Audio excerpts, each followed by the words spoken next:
Warlock. We're talking about the Warlock now. Woo! We're almost there. Sorcerer, Warlock, Wizard. Almost there. Level 1, we get Eldritch Invocations.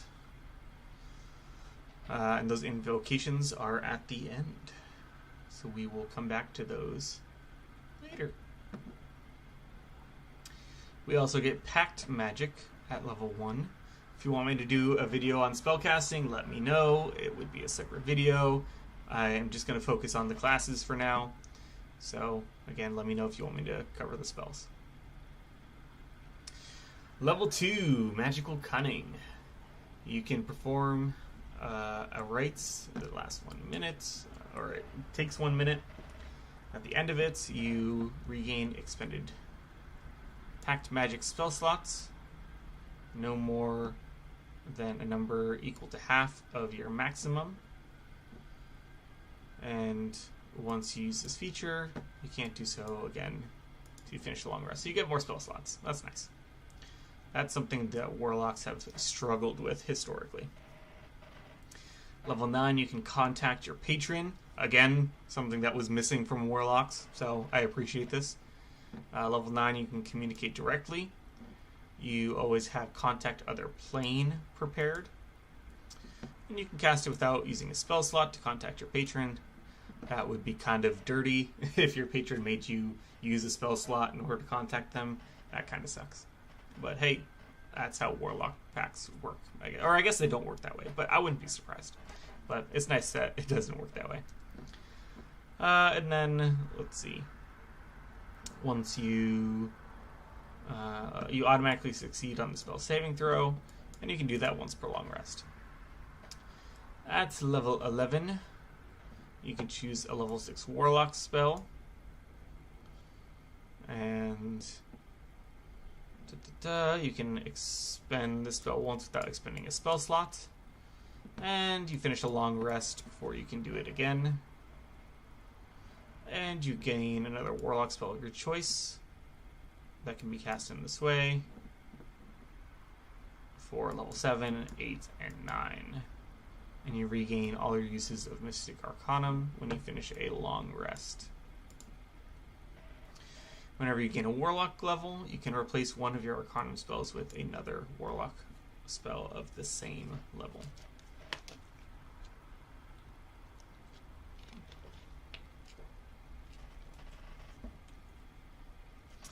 And then at level 19, you get an Epic Boon. I'll talk about those in a different video. Level 20, when you use Magical Cunning, you regain all of your expended Pact Magic spell slots.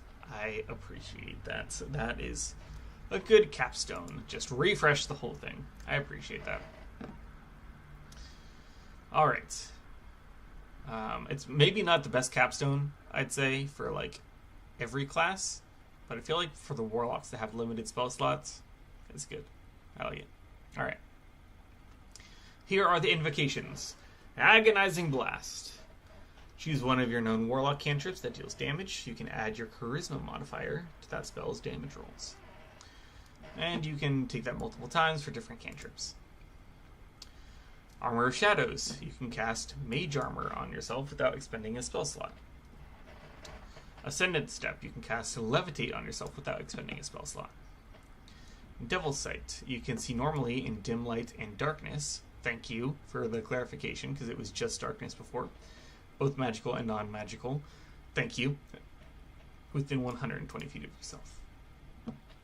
Devouring Blade.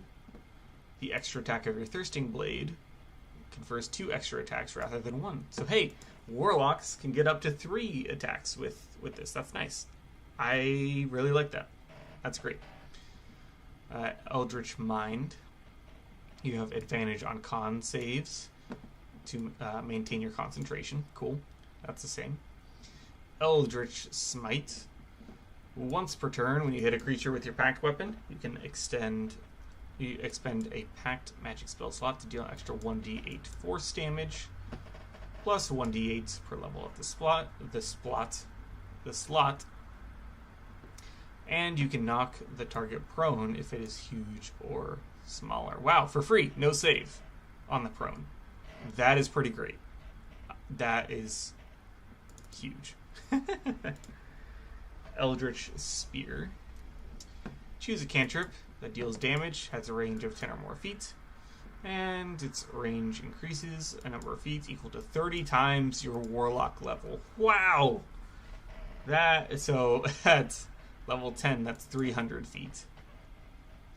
At level 20, that's 600 feet. That is pretty crazy. Alright. You could really go all in on one cantrip. It all used to be Eldritch Blast, but now it can be any cantrip that you want, which I think is kind of cool. Fiendish Vigor. You can cast False Life on yourself without expending a spell slot. Excuse me. You don't roll the die. Instead, you just get the highest number for your temporary hit points, which is nice.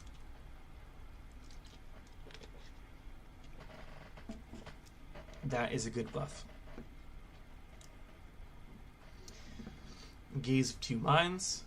Use a bonus action, touch a willing creature, and perceive through its senses until the end of your next turn. You can use a bonus action as long as you're on the same plane to maintain the connection.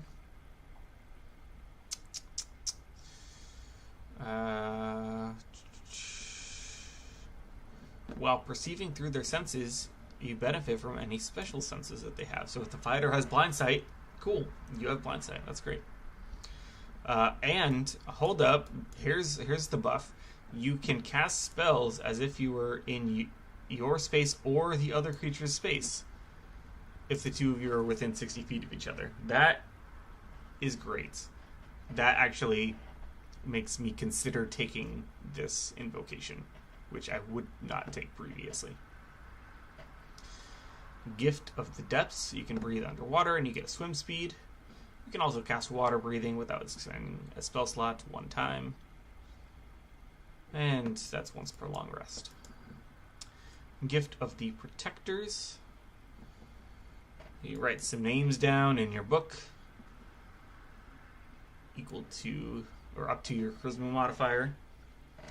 If someone's reduces 0 hit points but not killed outright and their name is in your book, they drop to 1 hit point instead, once per long rest.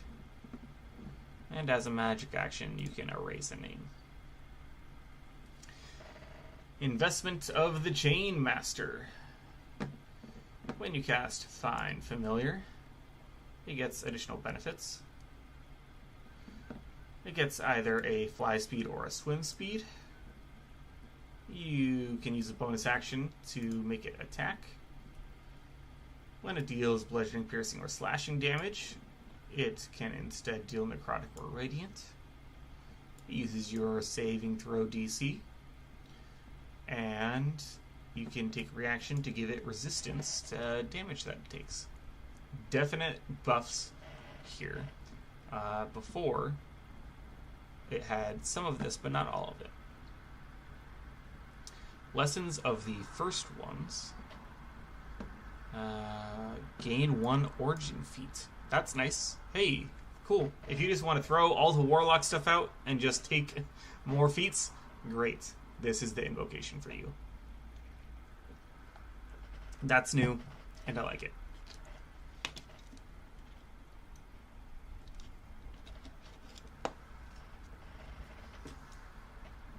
Alright, Life Drinker. Once per turn, when you hit a creature with a packed weapon, deal 1d6 necrotic, psychic, or radiant damage. And you can expend one of your hit point dice to roll hit point dice. I guess that's what they're calling hit dice now. Expend one of your hit point dice to regain a number of hit points equal to the roll, plus your Constitution modifier. That's cool. I like that. You deal the extra damage, and then you heal using your hit dice, or hit point dice. I like it. Mask of Many Faces. Disguise self without, for free. You get it for free. You Master of Myriad Forms, alter self for free. Misty Vision, Silent Image for free. One with shadows. When you're in dim light or darkness, you can cast invisibility for free. Otherworldly Leap. You can cast jump for free. Pact of the Blade, which was its own Pact of the Blade, Chain, Tome. Those were all separate before. And so was Pact of the Talisman, but I don't see that here. I don't think that was very widely accepted, so I'm not surprised that it's not here. As a bonus action, you can conjure a packed weapon in your hand, a simple or martial melee weapon. Can't do it if someone else is attuned to it. Can't bond with a magic weapon if someone else is attuned to it. Interesting. It doesn't say that it's a non-magical weapon, but I think that's the assumption, right? Hopefully, maybe. We'll see. Alright, you have proficiency with the weapon automatically. That's nice. And you can use it as a spellcasting focus. When you attack with the bonded weapon, use your charisma modifier instead of strength or dexterity. And it deals necrotic, psychic, or radiant damage, or its normal damage type. If you bond with a different weapon, it ends. Or if it's more than 5 feet away from you for 1 minute or more, that kind of sucks. I don't like that. Or if you die, that makes sense. Wow. So no more conjuring your packed weapon. Like, you conjure it the first time. Oh. I guess you can conjure the same one. Yeah. You conjure one that you have a bond with, or create a bond with a magic weapon that you touch. Gotcha. Okay, makes sense.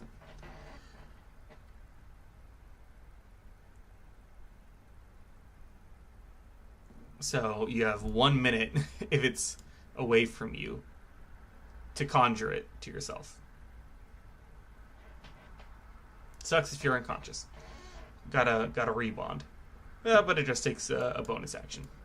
I think it was like an hour or something before, so yeah. Pact of the Chain. You learn Find Familiar, and you get to cast it for free. And it chooses one of the normal forms or a special form, which this list has been increased. The skeleton was not on there, the tadpole was not on there, the sphinx was not on there, and the snake was not on there, if I'm remembering correctly. And additionally, when you take the attack action, you can have your familiar attack instead using its reaction. Pact of the Tome. You conjure a book at the end of a rest. Choose 3 cantrips and 2 level 1 spells with the ritual tag from any class's spell list.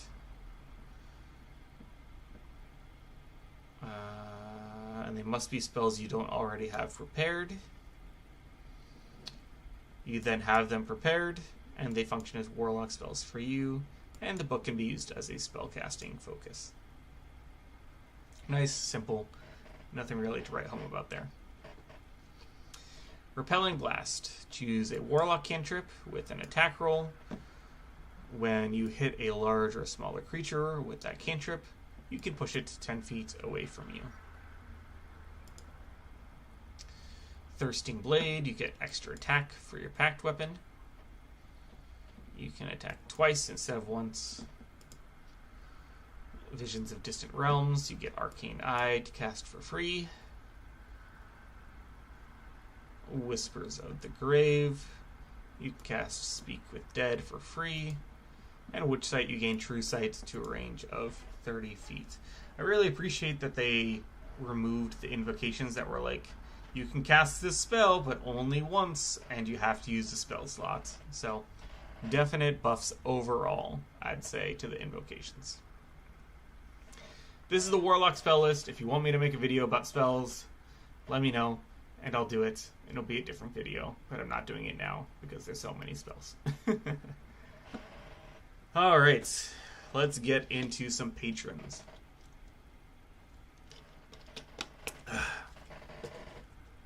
The Archfey. You get Archfey spells. You can cast Misty Step for free, a number of times equal to your Charisma modifier. Love that. And you get those back on a long rest. And when you do it, you get additional effects, even better. Let's see. You or one creature you can see within 10 feet gains 1d10 temporary hit points. Or creatures within 5 feet of the space you left must make a wisdom save or have disadvantage on attack rolls against creatures other than you. So you're kind of like taunting them. It's taunting step.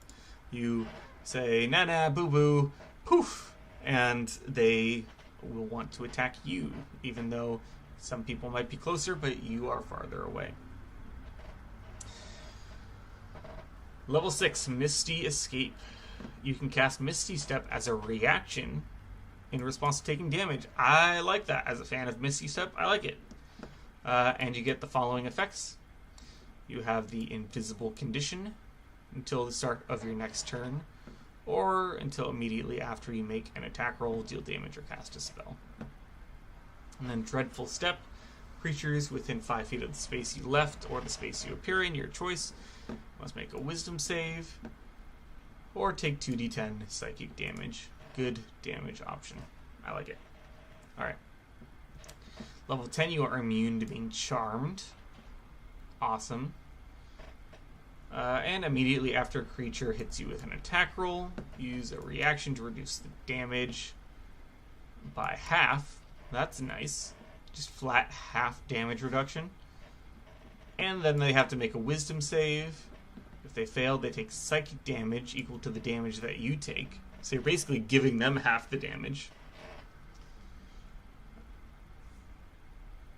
Yeah, once you use this reaction, you get it back on a long rest, unless you expend a spell slot to do it again. Definitely worth it, I would say. Bewitching Magic. Immediately after you cast an enchantment or illusion spell, using an action and a spell slot, you can cast Misty Step as a part of the same action without expending a spell slot. Man, this is like Misty Step Central. They reworked this entire thing, and I am here for it. Definite. Much more likely that I would play an Archfey Warlock now.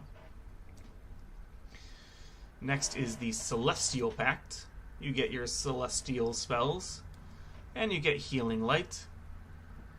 Number of d6s equal to 1 plus your Warlock level. As a bonus action, you heal someone within 60 feet. You can use a number of dice equal to your Charisma modifier. Restore HP equal to the dice's total. And they all come back on a long rest. Solid. I think that's about the same as what it was. Radiant Soul. You have resistance to radiant damage. And when you cast a spell that's radiant or fire, add your Charisma modifier to the spell's damage against one of the spell's targets. Level 10, Celestial Resilience. You gain temporary HP when you use your Magical Cunning feature or finish a short or long rest. Equal to your Warlock level plus your Charisma modifier. Almost did a wizard there. Additionally, choose up to 5 creatures. They also gain temporary HP equal to half of your Warlock level plus your Charisma modifier. Hey! Spread the love. Level 14 is Searing Vengeance. I believe, that level 10 feature is new, and then this looks new as well. Whenever you are an ally within 60 feet is going to make a death save. The creature regains hit points equal to half of its HP maximum and can end the prone condition on itself. And then each creature of your choice within 30 feet of that creature takes radiant damage, 2d8 plus your charisma modifier. And they are blinded, no save. Blinded without save until the end of the current turn. And that comes back on a long rest. Huge buffs to the Celestial Warlock. I played one once before. The healing was nice, but these higher level features really, really have definite improvements. Next is the Fiend Patron, a classic Warlock Pact. When you're reduced to 0 hit points at level 3, you gain temporary hit points equal to your Charisma modifier plus your Warlock level. Oh, when you reduce an enemy to 0 hit points, not when you're reduced. Okay. You also gain this benefit if someone else reduces an enemy within 10 feet of you to 0 hit points. That's nice. I know that that caveat at the end is new, and I appreciate it. You get some Fiend spells. Nice that they get Fireball here. At level 6, you get Dark One's Own Luck. When you make an ability check or a saving throw, add 1d10. You can do so after seeing the roll, but before you know if it succeeds or fails. And you can do that a number of times equal to your Charisma modifier, but no more than once per roll. And they come back on a long rest. That's nice. I think there's some small buffs there. Fiendish Resilience. Choose one damage type other than Force when you finish a short or long rest, and you get Resistance until you choose a different one with this feature. And level 14. That's nice, by the way. I feel like it was just like fire damage before or something. But Hurl Through Hell is the level 14 feature. Once per turn, when you hit a creature with an attack roll, you can try to instantly transport the target through the lower planes. They make a charisma save. They take 8d10 psychic damage if it isn't a fiend. They're incapacitated until the end of your next turn. And then it returns. You can do so once per long rest. And you can do it again with Pact Magic. That is nice. I like it. Takes them out of combat for a while, deals some damage, and you can do it again. Some good, solid buffs there. And nothing too crazy, just minor stuff, but good minor stuff. The Great Old One Patron is, I believe, the last one for the Warlock. You get the Awakened Mind. That's bonus action. Choose a creature within 30 feet. You can communicate with each other telepathically, as long as you're within a number of miles equal to your charisma modifier, and you have to use the same language. Lasts a number of minutes equal to your warlock level, and only one creature at a time. You get Great Old One spells. Here they are. Level 3 Psychic Spells. When you cast a Warlock spell that deals damage, you can change its type to Psychic. I like that. In addition, when you cast a Warlock spell that is an enchantment or an illusion spell, you can do so without verbal or somatic components. Hey! Nice. Like that as well. Solid buff. And that's a big buff. The Great Old One did not get anything like that before. Level 6. When you do your telepathic bond, using Awakened Mind, you can force that creature to make a wisdom save. On a failed save, the creature has disadvantage against you, and you have advantage against the creature. Wow. So you can use your telepathy offensively. I like that a lot. I could see like a Great Old One plus a Sorcerer Aberrant Mind subclass being a cool sort of psychic spellcaster. Or you could go into the fighter or the rogue psychic subclasses as well.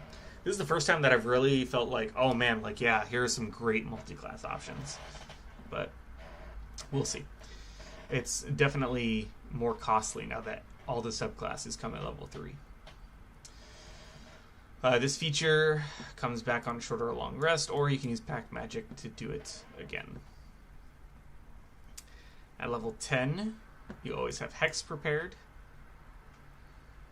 And they also have disadvantage on saving throws, which is what I think a lot of new players think Hex does. But you actually get it as a Great Old One. That's great. At level 10, your thoughts can't be read unless you allow it. You have resistance to psychic damage. And whenever a creature deals psychic damage, they take the same amount of damage that you take. So you take half the damage and you give it to them. That's nice. I like it. All right. Finally, level 14, create Thrall. You can, when you cast Summon Aberration, you can make it so it doesn't require concentration. If you do so, it becomes 1 minute that it lasts. And it gains temporary hit points equal to your Warlock level plus your Charisma modifier. And each turn the Aberration hits a creature under the effect of your Hex, the Aberration deals extra psychic damage to the target equal to the bonus damage of that spell. I feel like other similar features would give this spell for free, but this doesn't say that it does. So it's kind of just assuming that you... Oh, is it... Yeah, okay. It's on the list. Alright, you do get it for free, I believe. Yeah, you always have certain spells ready. They're always prepared. Okay, that's fair. That's fair. That's going to be it for the Warlock. Really solid buffs across the board. I can't complain about any of it, really. So, next up, and finally, we'll be looking at the Wizard.